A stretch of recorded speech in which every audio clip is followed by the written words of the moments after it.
À 124 années-lumière d'ici, un ciel rouge sang écrase un océan en pleine ébullition sous des nuages d'hydrogène toxique. Ne cherchez pas le doux murmure des vagues. L'atmosphère de K218b est le théâtre d'une guerre chimique d'une violence inouïe, plongée dans une obscurité perpétuelle. Si vous êtes convaincu qu'une planète océan doit ressembler à un paradis tropical apaisant, votre intuition d'hominidé vous trompe lourdement. C'est un chaos thermodynamique absolu. Pendant des décennies, la recherche spatiale s'est aveuglée avec une obsession naïve. Praquer la moindre goutte d'eau liquide. C'est une erreur de débutant. L'eau moléculaire est d'une banalité affligeante dans le cosmos. On en trouve même sous forme de glace sur des astéroïdes morts. Croire qu'une planète bleue est forcément un berceau accueillant vous rend totalement incapable de saisir la véritable architecture du vivant. Le bleu n'est qu'une couleur, pas un certificat d'habitabilité. Il est temps d'abandonner les fantasmes et de s'armer avec l'outil absolu de la criminalistique cosmique, la spectroscopie de transmission. Je vais vous confier la lunette du détective pour décrypter le code-barre de la lumière stellaire. Ensemble, nous allons trier le vrai du faux dans ce fatras de données brutes et isoler l'unique coupable moléculaire. Celui-là même qui trahit la présence, non pas d'une vague flaque d'eau, mais d'une redoutable machinerie biologique ou industrielle. L'amphithéâtre de l'Institut plonge brusquement dans une obscurité abyssale. Le projecteur déchire l'espace, traçant des halos anamorphiques dignes d'une pellicule 70 mm. Le directeur de recherche frappe violemment le tableau noir. Une galaxie tracée à la craie y est aussitôt balayée par des projections hyper réalistes d'exoplanètes stériles tournoyant dans le vide glacial. Les vieux modèles s'effondrent ce soir, et l'excitation nerveuse dans la salle est palpable. Votre bon sens vous dicte de chercher des voisins dans notre cour céleste immédiate, mais l'anomalie se cache bien plus loin. La scène de crime se situe très exactement à 124 années-lumière de la Terre, enfouie dans les coordonnées strictes de la constellation du Lion. Pour l'analyste du Centre national de la recherche scientifique, cette distance n'est qu'une variable mineure face à l'énormité des données télémétriques qui s'accumulent sur ces écrans de contrôle. Faites le calcul avec moi. Oubliez le rocher rassurant que vous avez sous les pieds. La cible possède une masse équivalente à 8,6 fois celle de notre propre planète. Ces mensurations titanesques la classe d'office dans la catégorie violente des sous-Neptunes. Ce n'est pas une douce cousine de la Terre, c'est une boule de matière colossale dont la gravité écraserait instantanément toute structure osseuse terrestre. La physique du lycée ne s'applique plus ici. Ce mastodonte est engagé dans une course effrénée. Sa période orbitale autour de son étoile, une naine rouge capricieuse, est d'une brièveté alarmante. Seulement 33 jours célestes pour boucler une année complète. Là où notre monde prend le temps de respirer au fil des saisons, cet astre est verrouillé dans un cycle frénétique. C'est une horlogerie céleste sous tension maximale, où les forces de marée broient la matière et génèrent une dynamique atmosphérique imprévisible.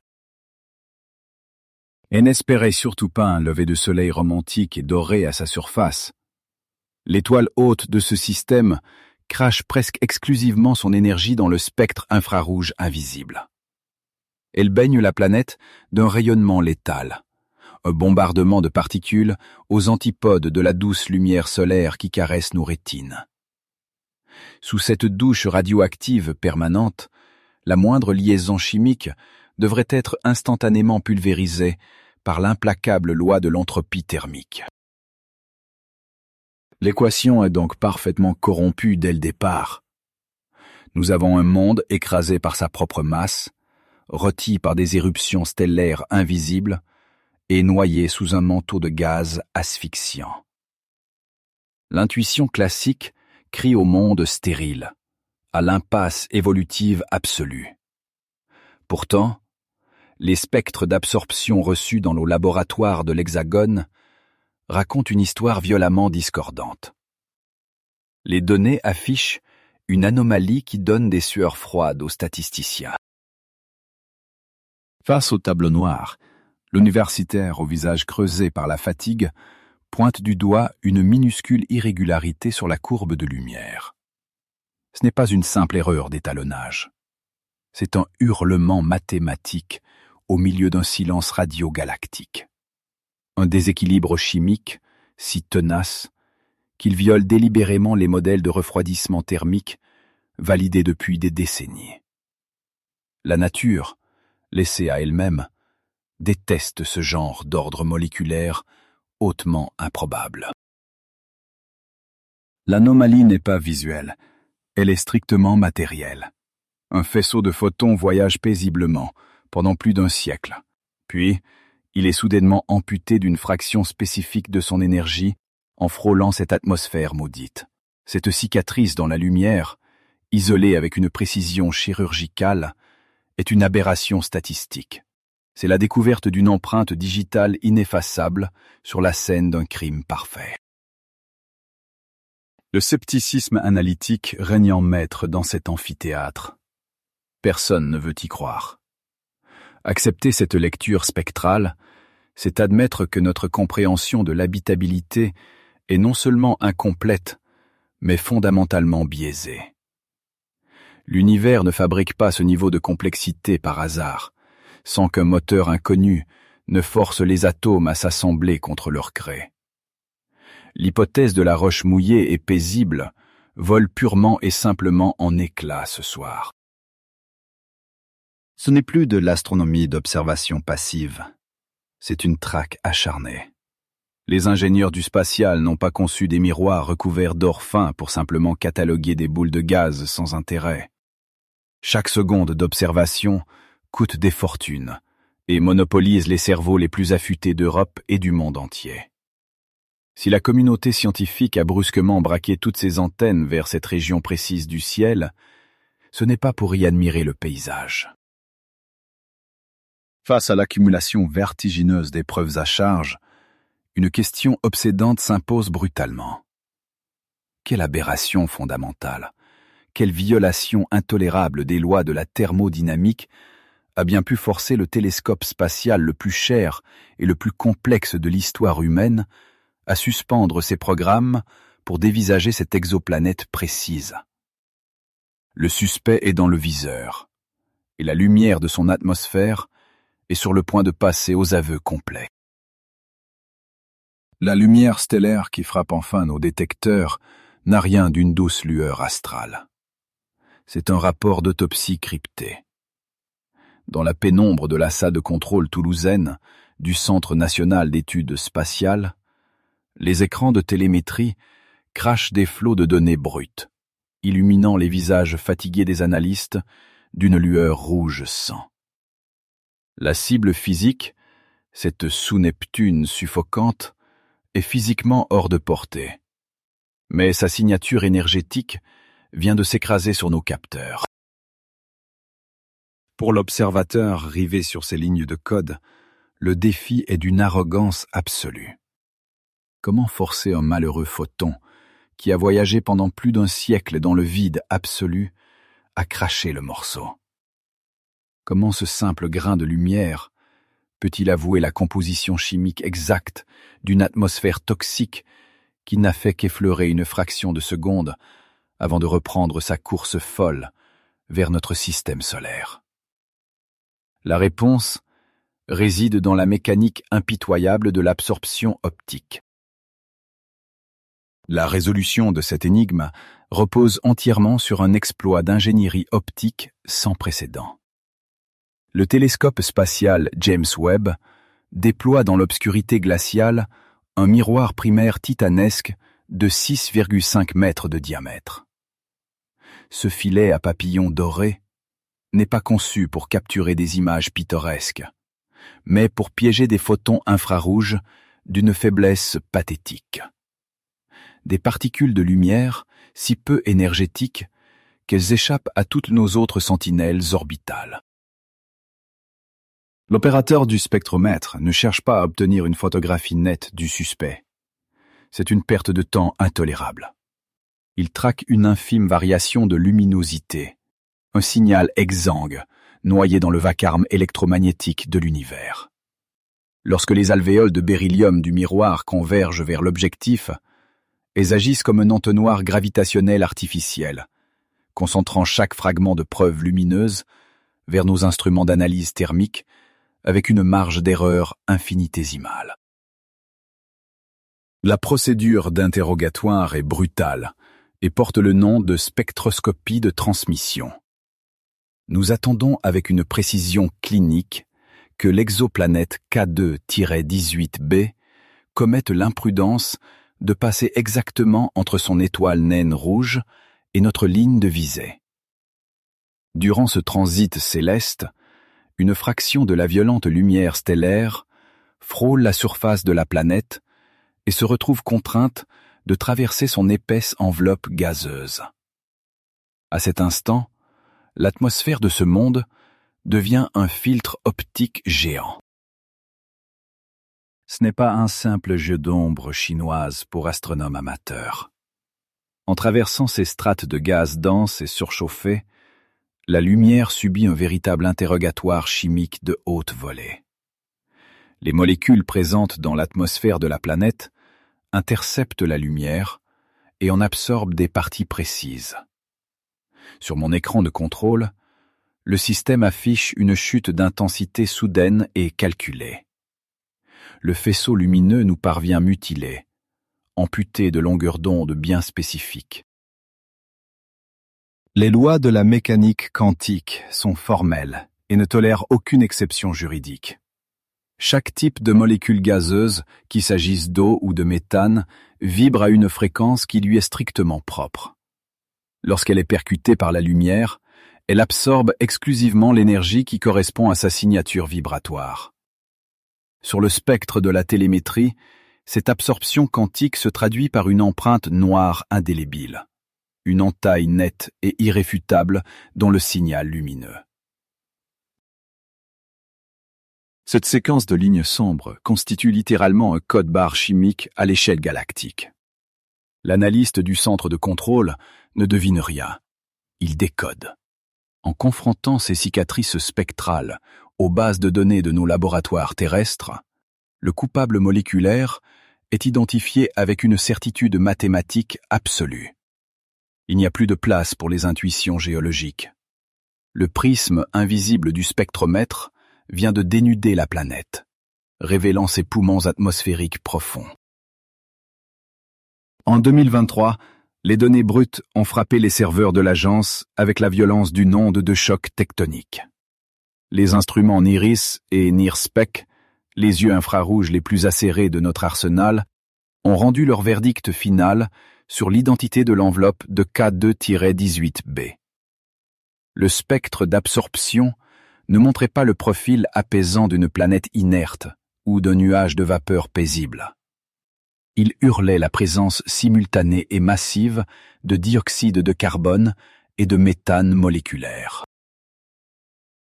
Ce résultat spectroscopique percutant balaye d'un revers de main toutes nos zones de confort académique.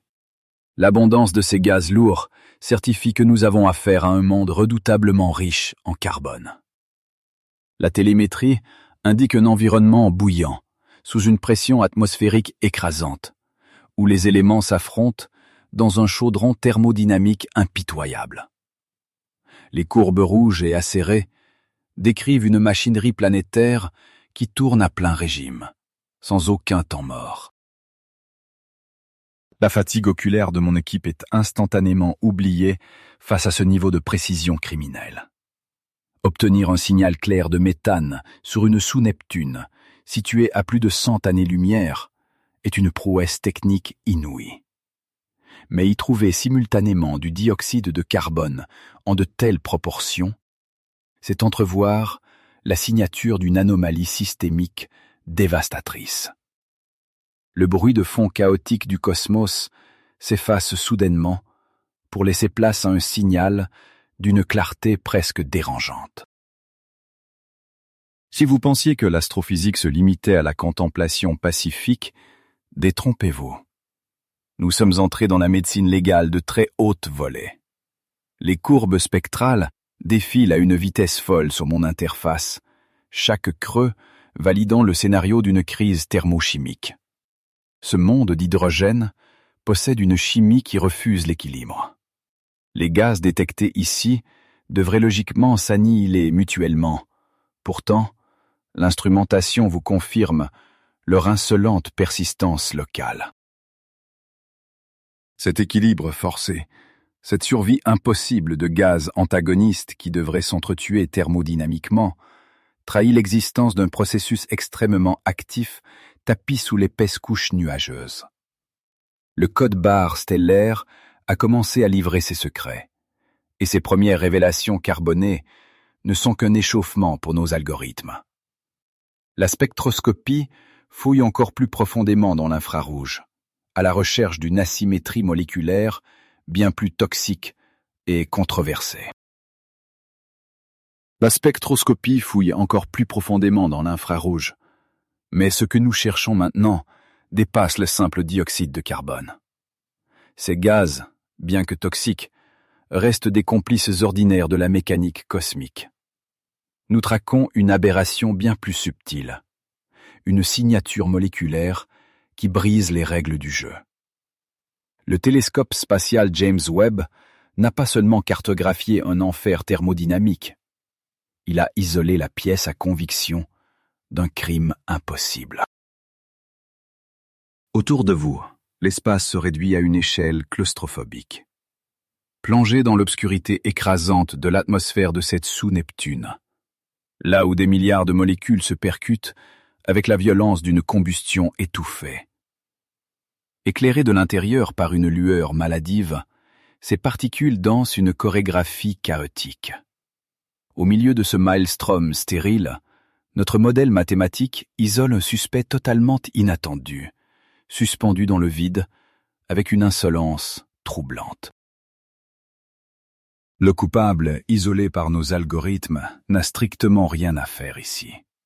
Si l'on s'en tient aux lois de la chimie classique, sa présence est un non-sens absolu. Le bon sens nous dicte qu'une telle structure ne s'assemble pas par hasard dans un nuage de gaz brûlant.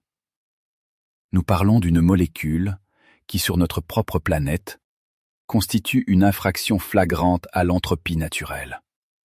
Une construction chimique qui exige l'intervention directe d'une machinerie organique infatigable. L'anomalie centrale, cette épine plantée dans le pied de l'astrophysique moderne, porte un nom précis. Le sulfure de diméthyle. Une architecture moléculaire improbable associant intimement le carbone, l'hydrogène et le soufre. Dans cette obscurité saturée, la détection potentielle de cette biosignature ultra-spécifique agit comme un signal d'alarme assourdissant. Ce n'est pas une simple erreur de lecture, c'est une anomalie spectrale qui défie toutes nos simulations thermodynamiques. Analysons de plus près la mécanique interne de cette molécule. Le sulfure de diméthyle n'est pas un banal rocher ou un nuage de vapeur inoffensif. C'est un assemblage complexe qui nécessite une dépense d'énergie ciblée pour exister. La physique fondamentale déteste ce genre d'organisation spontanée. L'univers préfère détruire la complexité, la broyer jusqu'à l'équilibre thermique. Pourtant, ici, cette construction complexe semble affronter et défier l'entropie avec une pure arrogance.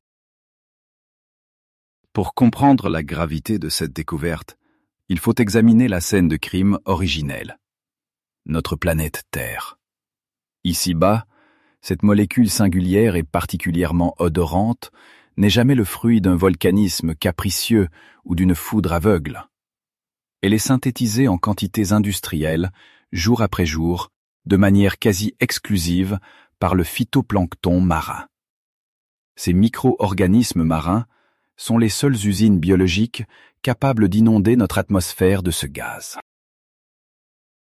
Nous parlons donc d'un résidu métabolique, d'un authentique déchet du vivant. La biologie est par essence une machine à polluer son propre environnement pour survivre. Ces océans terrestres pullulent d'organismes microscopiques qui transforment l'énergie solaire en matière, expulsant le sulfure de diméthyle comme sous-produit de leur respiration laborieuse. C'est la signature chimique la plus indéniable d'une lutte constante contre la mort thermique. Un acte de rébellion organique. Transpose cette réalité implacable sur notre exoplanète lointaine. Le problème qui empêche nos chercheurs de dormir, c'est l'absence totale d'alibi. À ce jour, absolument aucun processus géologique naturel, aucune variation climatique connue, ni aucune activité tectonique recensée, n'est capable de générer du sulfure de diméthyle de manière purement abiotique. Sans la présence de la vie, la chimie inorganique échoue lamentablement à construire cette prison de soufre et de carbone. Chaque tentative de modéliser une création naturelle de ce gaz sur une planète morte s'effondre face aux mathématiques. La roche ne respire pas. L'eau stérile ne transpire pas de sulfure. Si cette détection se confirme, elle écarte d'un revers de main la thèse de l'accident géologique. Nous nous retrouvons face à une preuve accablante, pointant vers une machinerie biologique active, cachée sous la pression titanesque de cette épaisse couche d'hydrogène moléculaire étouffante. La caméra virtuelle continue de tourner inlassablement autour de ce modèle moléculaire éclairé d'une lumière crépusculaire. Le contraste visuel poussé à l'extrême reflète notre propre dualité scientifique, entre l'enthousiasme dévorant de la découverte historique et la froide prudence de l'analyste. Ce sulfure de diméthyle, suspendu dans le noir, n'est plus une simple donnée abstraite.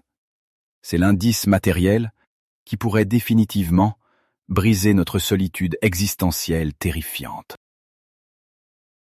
Mais dans cette enquête d'envergure cosmique, le jury de la rigueur scientifique exige des preuves irréfutables.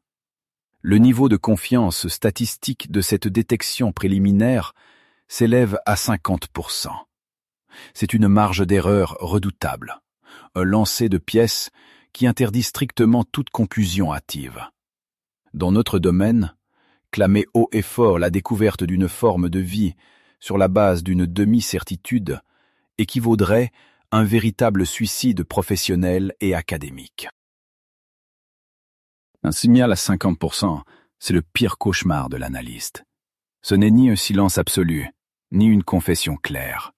C'est un murmure étouffé dans une tempête de données parasites. Pourtant, cette incertitude frustrante justifie pleinement une enquête scientifique acharnée. Nous avons le mobile et l'arme présumée du crime thermodynamique.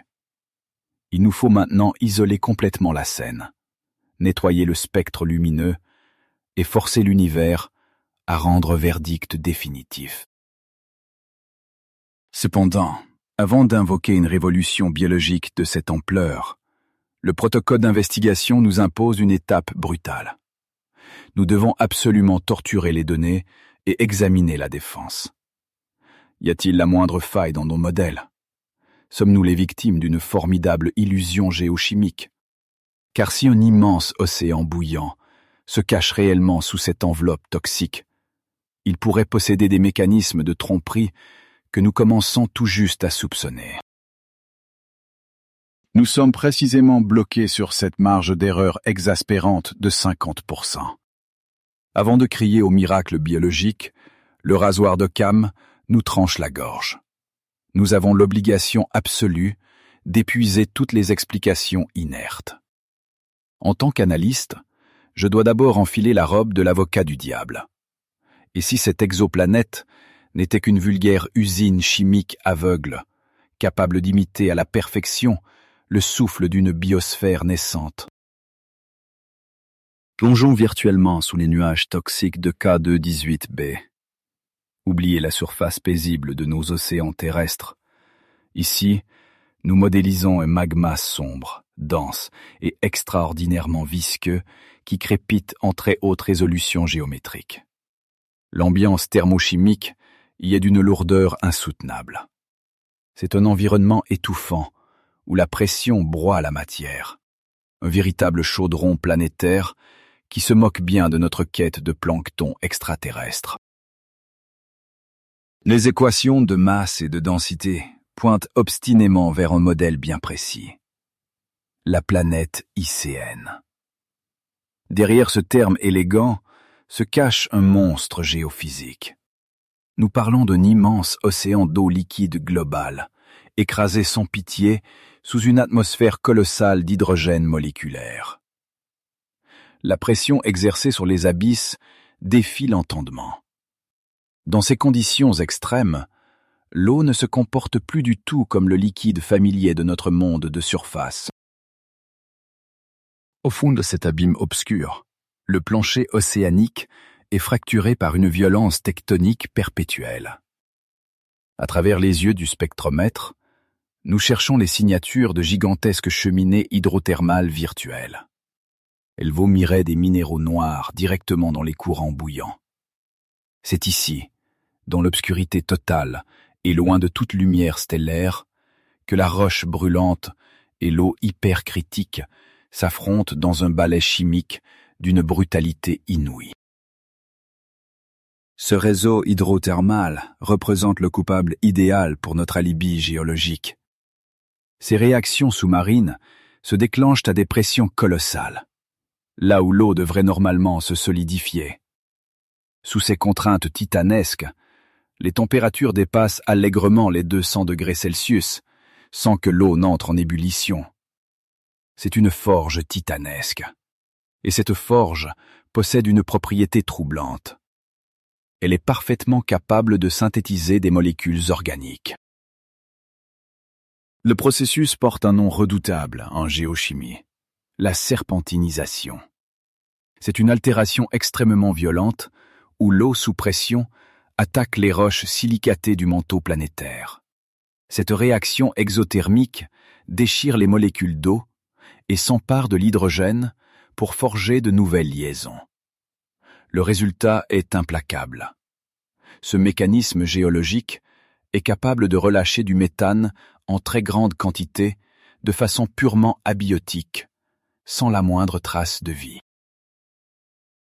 La géologie possède donc un alibi en béton armé. Le méthane détecté par le télescope James Webb pourrait n'être que l'expiration brûlante d'une roche altérée, et non la respiration d'une biosphère complexe. Les modèles thermodynamiques confirment que la serpentinisation peut saturer l'atmosphère de gaz carboné.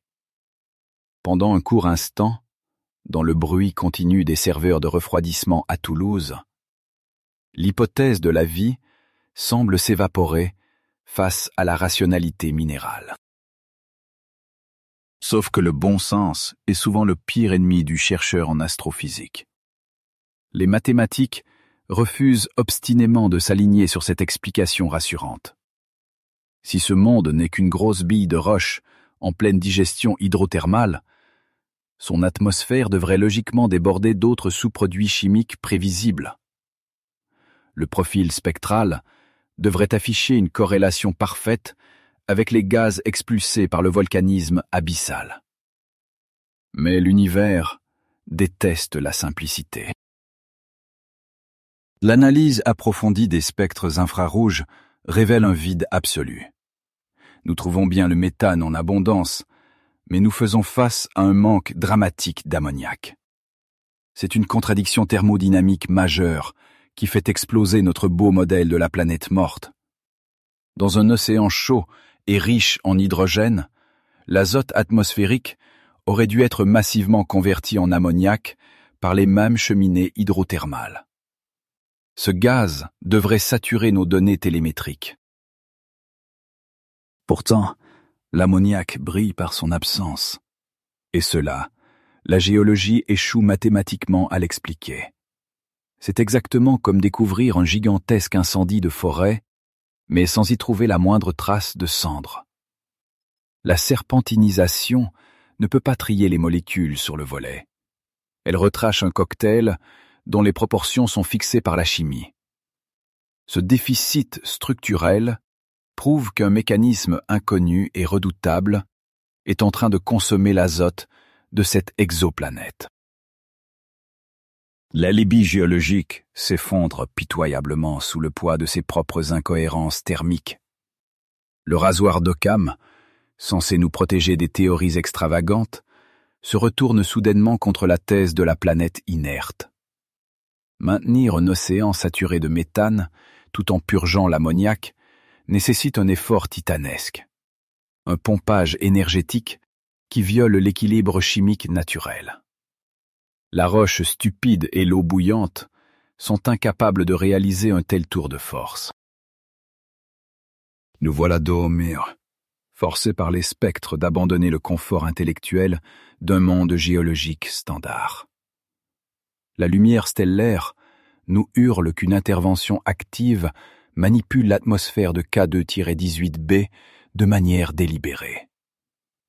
Puisque les volcans sous-marins sont formellement innocentés par les mathématiques, nous devons braquer nos instruments vers une mécanique bien plus complexe.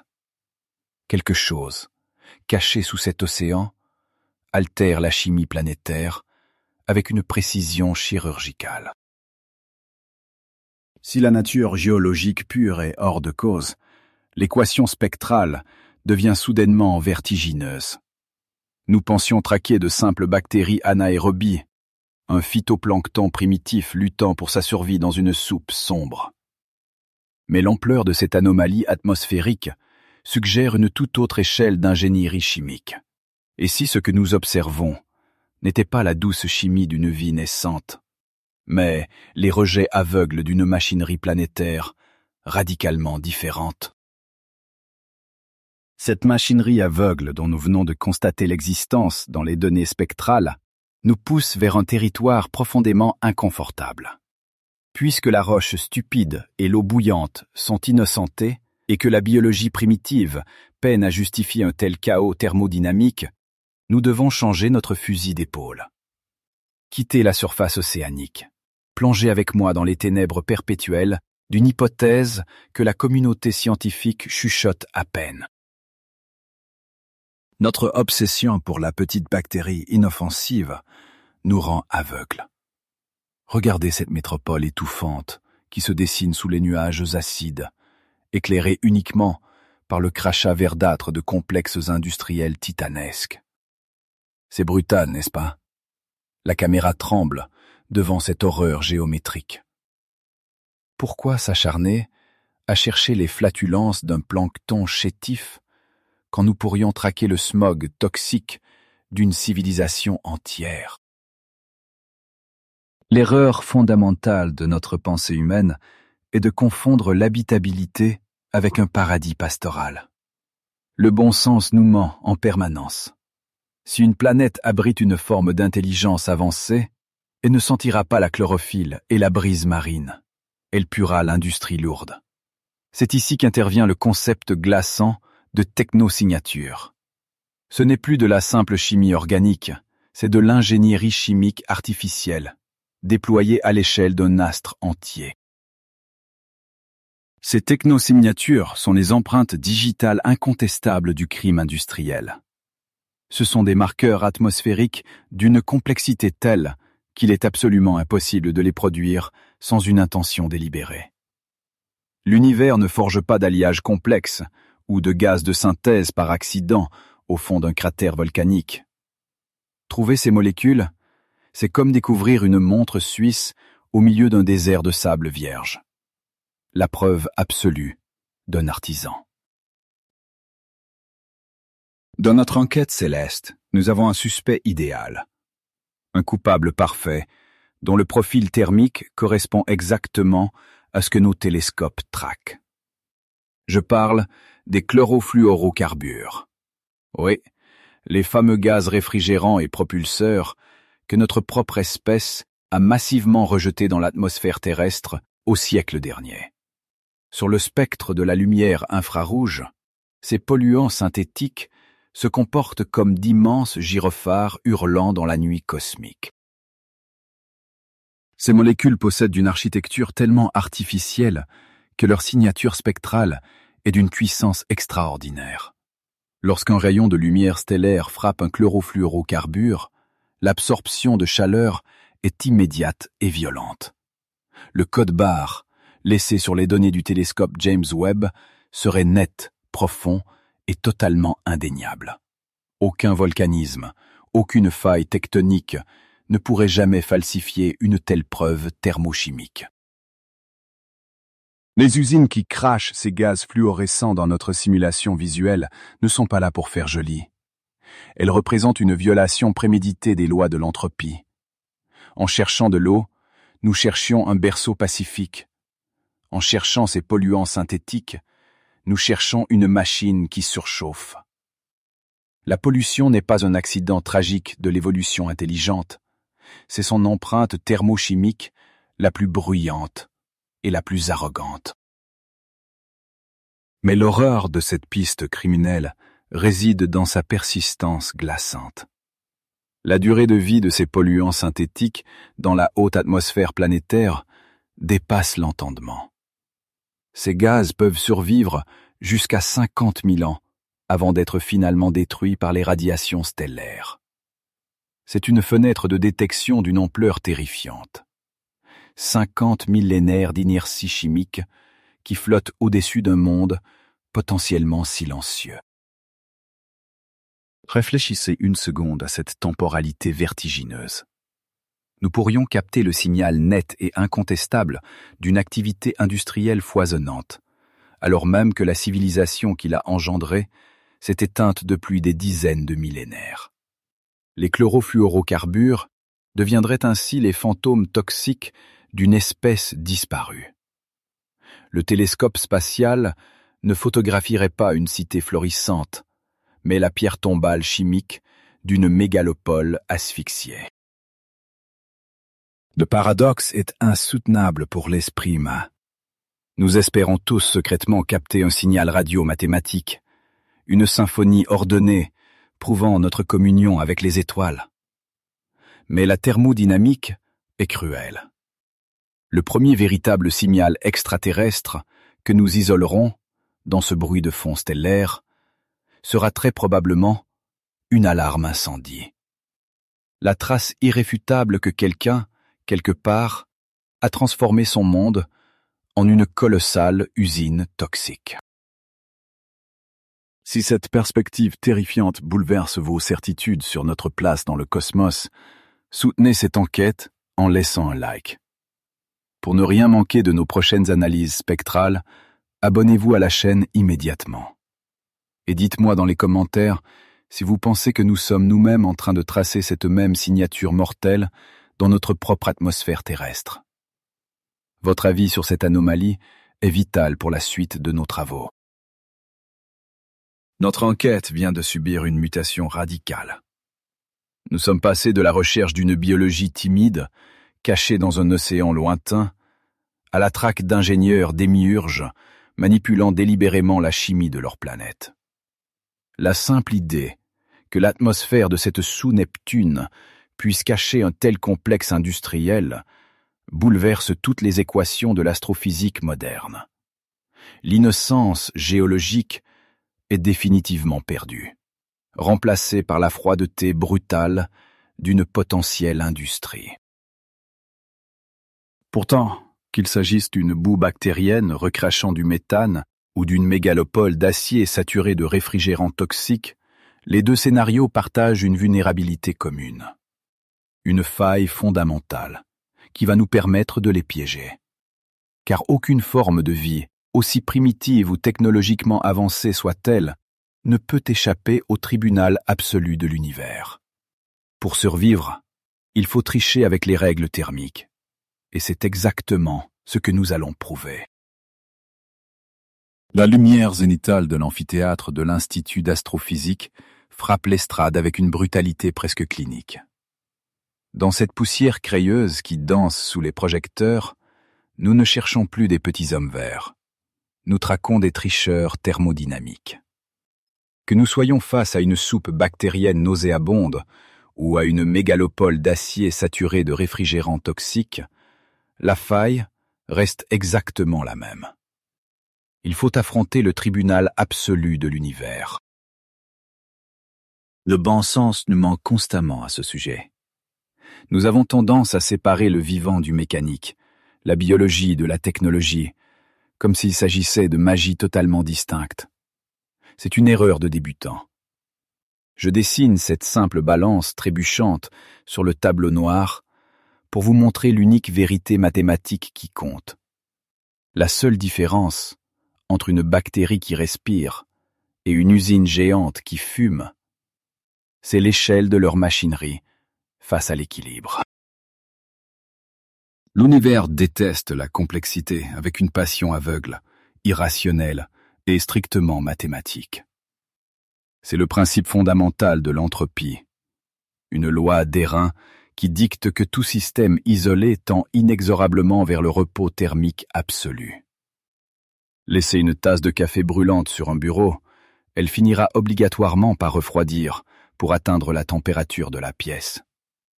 Laissez une jeune planète tranquille pendant quelques milliards d'années, elle deviendra inerte. Ce repos thermique définitif, c'est la mort de toute chimie intéressante et le triomphe de la banalité. L'entropie est ce bourreau silencieux qui efface inéluctablement les montagnes, oxyde le fer pur et dissout l'ordre structuré dans le chaos. Si la nature géologique suit son cours normal, les réactions chimiques s'équilibrent, s'arrêtent net, et plus rien ne se passe. Les éléments trouvent leur état d'énergie minimale. Une atmosphère morte est en parfaite harmonie. Pourtant, quand nous pointons nos instruments vers l'atmosphère de K2-18b, le spectre lumineux hurle la présence d'un chaos inexplicable. L'intuition suggère que la vie est définie par la reproduction ou le codage de l'ADN. Oubliez ces définitions biologiques étriquées. Le véritable diagnostic scientifique de la vie, le seul qui vaille à l'échelle interstellaire, c'est le déséquilibre thermodynamique féroce. La vie n'est pas une magie douce, c'est une rébellion chimique. Vivre, c'est littéralement nager à contre-courant du fleuve implacable de l'entropie cosmique. C'est une lutte brutale pour maintenir un ordre chimique totalement artificiel, en brûlant massivement de l'énergie de manière continue.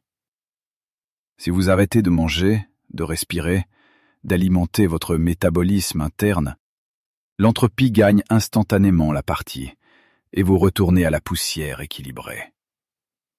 Le déséquilibre thermodynamique est la signature indélébile de cette résistance. Prenez une simple pile électrique dans votre tiroir. Ses pôles positifs et négatifs sont maintenus rigoureusement séparés par une ingénierie minutieuse. C'est un état instable, un potentiel brut, prêt à se déverser de façon violente. La vie fonctionne très exactement selon ce même principe d'isolation forcée. Elle sépare délibérément les éléments réactifs et accumule l'énergie pour repousser la fatalité de l'équilibre. C'est un moteur géant, tournant à plein régime dans le noir. Ce qui nous amène directement à l'aberration spectrale monumentale qui illumine nos écrans d'observation. Les données révisées du télescope James Webb montrent la présence simultanée de méthane, un puissant agent réducteur, et de dioxyde de carbone, un oxydant avéré. Trouver ces deux molécules opposées ensemble dans la même atmosphère est une aberration géochimique flagrante. D'un point de vue purement mathématique, ces gaz ne devraient absolument pas coexister ainsi. Dans des conditions atmosphériques naturelles et passives, le méthane et le dioxyde de carbone s'annihilent mutuellement à une vitesse folle. Ils réagissent, se combinent violemment et forment d'autres composés résiduels jusqu'à ce que l'un des deux disparaisse complètement du ciel. C'est l'entropie qui fait son redoutable travail de nettoyage chimique. La probabilité d'observer ce mélange précis, persister sans intervention externe, est statistiquement équivalente à 0 absolu. La craie crisse bruyamment sur le tableau noir, alors que je raye brutalement l'hypothèse de la normalité géologique. Cette coexistence chimique hostile est notre preuve formelle. L'arme du crime encore fumante, laissée sur la scène spatiale. Quelque chose de colossal, à 124 années-lumière d'ici, empêche l'atmosphère de K2-18b de trouver son repos. Une force gigantesque injecte continuellement de nouveaux gaz volatiles pour compenser ceux qui se détruisent. Seule l'action ininterrompue d'une pompe énergétique massive peut expliquer un tel paradoxe atmosphérique de grande ampleur. Elle réapprovisionne le méthane et le dioxyde de carbone à un rythme frénétique, nettement plus vite qu'ils ne se décomposent dans les nuages. Cette machine titanesque travaille 24 heures sur 24, brûlant des quantités astronomiques d'énergie. Nous devons affronter la réalité indéniable de ce moteur planétaire hyperactif. Que cette pompe soit constituée d'une biosphère grouillante de micro-organismes dans les abysses ou d'un complexe industriel colossal couvrant des continents, le résultat thermodynamique est strictement le même. Le déséquilibre est maintenu par un effort violent. L'anomalie que nous fixons n'est donc pas une simple erreur de lecture instrumentale. C'est l'empreinte digitale irréfutable d'une rébellion organisée contre l'ordre naturel et thermique de la galaxie. Les modèles informatiques du Centre national de la recherche scientifique tournent en boucle depuis des semaines, tentant de simuler un hasard géologique. Tous échouent pitoyablement. L'équation corrompue de cette exoplanète refuse de se plier aux règles des mondes morts. Nous avons démasqué le tricheur stellaire. Nous tenons la certitude mathématique que ce monde est le théâtre d'une activité foudroyante, une infraction continue aux lois implacables de notre physique. Je pose lourdement la craie sur le rebord du tableau, les mains couvertes d'une fine poussière blanche, rappelant la cendre stellaire. Le vertige s'installe inévitablement dans la salle, face à cette conclusion incontournable. Nous avons prouvé que l'anomalie existe et qu'elle maintient l'atmosphère dans un état d'urgence perpétuel. Mais cette victoire purement analytique nous précipite sans ménagement vers un gouffre philosophique beaucoup plus sombre et plus profond. Si les conditions nécessaires au développement d'un tel moteur énergétique sont effectivement réunies là-bas, et que les briques du vivant pullulent à travers la Voie lactée, une question glaçante se pose. Pourquoi notre cosmos n'est-il pas totalement saturé d'empires interstellaires et de signaux assourdissants? Le succès inattendu de cette observation nous force à regarder par-dessus l'épaule de la physique, directement dans la gueule béante du grand silence cosmique. Ce déséquilibre permanent, cette machinerie thermodynamique féroce que nous avons identifiée, devrait théoriquement résonner à travers la galaxie. Pourtant, face à ce fracas chimique, notre réalité observationnelle est d'une toute autre nature. Dans cette salle de contrôle toulousaine exiguë, plongée dans une pénombre presque monacale, je fixe mes écrans. Le silence absolu des ondes s'oppose avec une violence inouïe au chaos gazeux que nous disséquons sur nos moniteurs. L'image de l'atmosphère se reflète directement sur mes rétines fatiguées. Autour de moi, le ronronnement sourd et continu des serveurs de refroidissement du Centre national d'études spatiales semble être le seul bruit de tout l'univers. Ce bourdonnement régulier ne fait qu'accentuer le poids dramatique de notre isolement. Si les conditions nécessaires aux vivants pullulent véritablement dans le vide spatial, pourquoi le cosmos ne hurle-t-il pas de vie de toutes parts? C'est ici que l'effervescence de notre découverte percute un mur de glace mathématique. Nous faisons face au paradoxe de Fermi, cette incohérence terrifiante et obstinée entre la probabilité écrasante d'une profusion de civilisations extraterrestres et l'absence absolue de la moindre preuve de contact.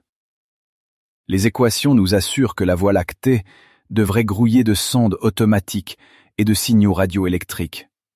Mais nos antennes ne captent qu'un vide désespérant. Les chiffres sont impitoyables et ne souffrent d'aucune ambiguïté. Il y a des centaines de milliards de soleils, rien que dans notre galaxie spirale, entourée d'une infinité de mondes rocheux et océaniques. Statistiquement, l'intelligence aurait dû émerger des millions de fois avant nous. Pourtant, la télémétrie reste muette. Ce mutisme cosmique n'est pas un simple problème de sensibilité instrumentale. C'est l'indice glaçant qu'une mécanique mortelle est à l'œuvre. Pour résoudre cette anomalie insoutenable, la théorie postule l'existence du grand filtre. Le grand filtre ne se résume pas à un simple obstacle biologique. Il se dresse comme une barrière évolutive titanesque et presque infranchissable. Ce mécanisme naturel impitoyable se trouve sur le chemin du développement cosmique et détruit systématiquement la complexité vivante bien avant qu'elle ne parvienne à s'échapper de son système stellaire d'origine. Le spectre d'absorption qui défile sous mes yeux en ce moment même recèle peut-être la clé de cette guillotine cosmique. Si l'océan lointain que nous scrutons n'abrite finalement qu'une soupe primordiale de bactéries productrices de soufre, notre perspective bascule radicalement. Cela prouverait de manière indéniable que la genèse d'une vie microbienne est une étape chimique banale, répétée à l'infini dans le cosmos, reléguant la véritable épreuve à une étape ultérieure. Dans ce scénario strictement microbien, la conclusion mathématique s'assombrit brutalement. Si l'univers est effectivement un immense incubateur de germes primitifs, mais dramatiquement dépourvu d'ingénieurs spatiaux, alors l'intelligence n'est absolument pas un aboutissement naturel. L'émergence d'une conscience technologique devient une anomalie statistique fatale, un coup de dé rarissime que la quasi-totalité des mondes finit par payer par une extinction prématurée. Mais inversons la réflexion et repoussons les limites de notre analyse spectrale. Et si nos algorithmes finissaient par isoler une signature chimique purement artificielle dans ces longueurs d'onde? La détection formelle d'un gaz comme le dioxyde d'azote industriel confirmerait à l'inverse que nous ne sommes résolument pas seuls. Cette observation certifierait qu'une autre intelligence a bâti des usines thermiques, altéré son climat et modifié son équilibre gazeux. Cette victoire apparente de nos instruments d'observation cacherait cependant un avertissement existentiel fulgurant. Trouver les rejets toxiques d'une industrie extraterrestre soulèverait immédiatement la question vertigineuse de la survie à long terme d'une espèce dominante. Si ces êtres ont effectivement franchi le cap de l'industrialisation lourde, pourquoi leurs signaux ne traversent-ils pas le vide? Ont-ils succombé à leur propre faim énergétique et polluante? Je parcours les lignes de code brutes qui s'affichent devant moi, chaque décimale enfermant la lumière d'une époque lointaine. Nous cherchons frénétiquement des voisins, mais nous risquons fort de ne cartographier qu'un cimetière galactique illuminé par des réactions photochimiques. Ce déséquilibre gazeux agressif nous garantit l'existence d'une pompe thermodynamique, mais il ne promet aucune pérennité évolutive à ceux qui en sont les instigateurs. L'analyse spectrale n'est plus seulement la branche la plus pointue de l'astrophysique moderne. Elle est brutalement devenue le miroir le plus angoissant pour notre propre ego. En traquant les aberrations moléculaires sur ces exoplanètes, nous cherchons désespérément à localiser l'emplacement précis du grand filtre. Sommes-nous les rarissimes survivants d'une sélection impitoyable, ou roulons-nous à l'aveugle vers un effondrement technologique inévitable? L'horreur de notre condition ne réside pas dans l'existence d'abominations cachées dans les nébuleuses sombres, mais fondamentalement dans la permanence de ce vide radioélectrique. Si l'essence même de la biologie est un combat perpétuel pour défier l'entropie ambiante, la mort thermique de l'univers semble systématiquement remporter la manche finale. Ce mutisme persistant est la cicatrice d'une équation insoluble que presque aucune race stellaire n'a réussi à dominer. Chaque nouveau flux de données téléchargées depuis les observatoires orbitaux vient alourdir ce vertige analytique. Le flux numérique s'accumule sur nos serveurs muets, pendant que la climatisation industrielle de la pièce me rappelle cruellement que notre monde brûle ses propres réserves pour comprendre le ciel. En disséquant l'air de cette sphère distante, nous diagnostiquons froidement les chances de survie de la civilisation terrestre. La pénombre oppressante du centre de contrôle encadre parfaitement ces ultimes déductions probabilistes. Le silence insoutenable des espaces infinis n'est plus simplement une réflexion philosophique effrayante. Il constitue désormais une donnée télémétrique concrète, intégrée de force dans nos modèles d'évolution spatiale. Nous scrutons la scène lointaine d'une bataille chimique féroce. Mais l'absence flagrante de vainqueur impose la plus stricte humilité. La véritable question dépasse désormais largement l'identification précise de la source qui corrompt ces nuages toxiques. Le défi majeur est de deviner si ce soubresaut d'énergie saura s'extraire de son puits de gravité ou s'il s'étouffera silencieusement dans la froideur de la nuit absolue. Tant que le verdict de la lumière spectrale ne sera rendu de manière définitive, nous resterons seuls, accrochés au reflet de notre miroir spatial. Le reflet que vous observez dans ce gigantesque miroir doré en nid d'abeille n'est plus seulement celui d'un cosmos lointain, c'est le nôtre. L'ancienne théorie de la douce planète bleue est définitivement morte. En fixant les ténèbres absolues de l'espace profond, nous avons appris que la véritable signature de l'existence se lit dans la violence d'un déséquilibre chimique. C'est le premier axiome de cette nouvelle ère de l'astrophysique. Retenez bien ceci. Le vivant n'est pas un état passif. C'est une rébellion thermodynamique constante. Nous ne traquons plus le doux clapotis de l'eau liquide, une banalité affligeante à l'échelle galactique. Nous cherchons les tricheurs, ces entités ou ces machines qui volent l'énergie de leur étoile pour maintenir artificiellement un cocktail de gaz qui, selon les lois implacables de l'entropie, devrait s'autodétruire en une fraction de seconde cosmique. Cette lutte acharnée définit ce que les théoriciens appellent l'échelle de Kardashev. Cette matrice évalue la puissance d'une civilisation selon sa capacité stricte à maîtriser l'énergie de sa planète, puis celle de son étoile, et enfin de sa galaxie entière. Sur l'exoplanète K2-18b, le crime thermique a bien eu lieu. Les molécules de méthane et de dioxyde de carbone coexistent de manière aberrante, formant la preuve accablante qu'une colossale machinerie tourne à plein régime. Mais la cour scientifique exige des certitudes absolues. L'indice le plus troublant de ce dossier reste la trace spectrale du sulfure de diméthyle. Cette molécule, que seul le phytoplancton biologique est capable de synthétiser sur notre propre monde. Cependant, avec un niveau de confiance mathématique plafonnant à 50%, le verdict cosmique reste suspendu. L'affaire est loin d'être classée. Elle exige un approfondissement radical de nos données télémétriques. La justice de la physique stellaire a un prix extrêmement lourd. Pour arracher une validation définitive à ce bruit de fond photonique, le télescope spatial James Webb ne peut pas se contenter d'un simple coup d'œil furtif. Nos équipes doivent accumuler des centaines d'heures de transit supplémentaires. L'univers ne concède jamais ses réponses aux esprits impatients. Il force l'observateur à scruter inlassablement la même fraction de degré carré dans l'obscurité glaciale. La sentence est pourtant imminente.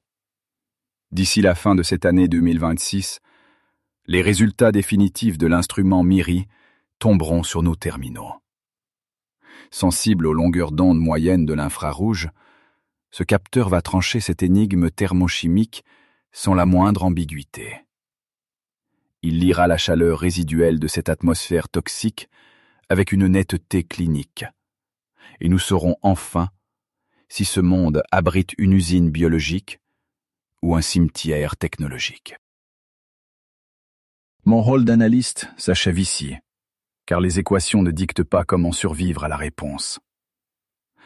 Lorsque ce gigantesque œil d'or se retirera dans la noirceur du vide, c'est l'humanité entière qui affrontera ses conclusions. Si ce monde bouillonne de bactéries, la biologie est banale, mais l'intelligence reste une anomalie mortelle.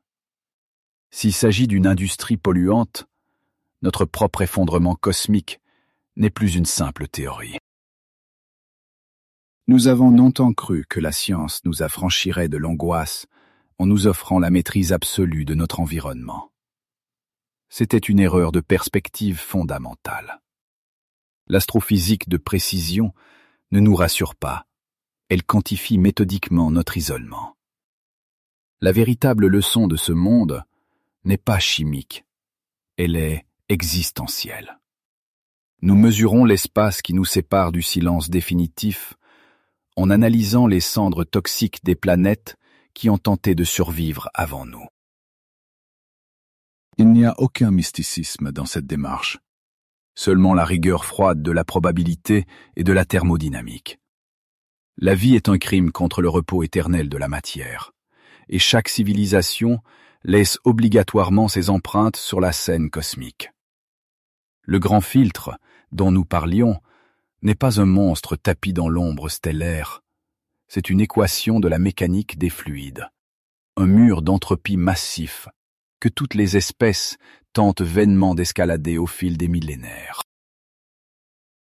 Regardez ce qui reste de notre arrogance une fois la lumière décomposée en spectre d'absorption. Nous pensions naïvement être les enfants chéris d'un univers bienveillant, conçu pour accueillir notre essor technologique. Les données du télescope balaient violemment cette illusion anthropocentrique. Le cosmos est une machine aveugle, totalement indifférente à notre nom, qui n'offre aucune garantie de survie à ceux qui refusent de comprendre les règles brutales de la chimie planétaire. Cette prise de conscience est le devoir à la maison le plus lourd jamais assigné à notre espèce. Nous avons cherché des réponses dans la courbure de l'espace-temps, et nous avons trouvé la lourde responsabilité de notre propre persistance. Nous possédons désormais les outils d'investigation pour lire notre avenir dans les ruines gazeuses des exoplanètes. Ce savoir n'est pas une bénédiction apaisante, c'est un miroir implacable que nous retournons lentement contre notre propre ignorance. Le dossier est maintenant entre vos mains. Je vous laisse face aux pièces à conviction de ce procès cosmologique, et c'est à vous de formuler les ultimes déductions. Pensez-vous que cette signature chimique artificielle soit la preuve d'une biologie résiliente, ou le signal d'alarme terrifiant d'une civilisation industrielle à l'agonie? Prenez la parole dans les commentaires, étayez votre verdict avec la rigueur scientifique exigée et débattez ouvertement de notre avenir galactique. L'attente de ces résultats est la plus grande épreuve psychologique de l'astronomie contemporaine. Chaque heure de transit accumulée par les miroirs spatiaux nous rapproche du moment décisif où la fonction d'onde s'effondrera définitivement. Nous allons cesser d'estimer des probabilités floues pour affronter la réalité crue. Préparez-vous à absorber un choc ontologique majeur. La prochaine notification télémétrique ne se contentera pas de clore un dossier. Elle changera notre monde. Nous avons cherché la vérité dans les équations et nous l'avons trouvée dans le vide qui les sépare. Les étoiles ignorent nos noms, mais en disséquant leur lumière, nous prouvons que notre conscience est l'unique anomalie qui compte. Le verdict final est imminent, et l'univers n'est qu'un immense tribunal thermodynamique dont nous sommes les jurés solitaires. L'affaire reste ouverte. Le cours magistral est terminé. Vous pouvez fermer vos cahiers. Fin de transmission.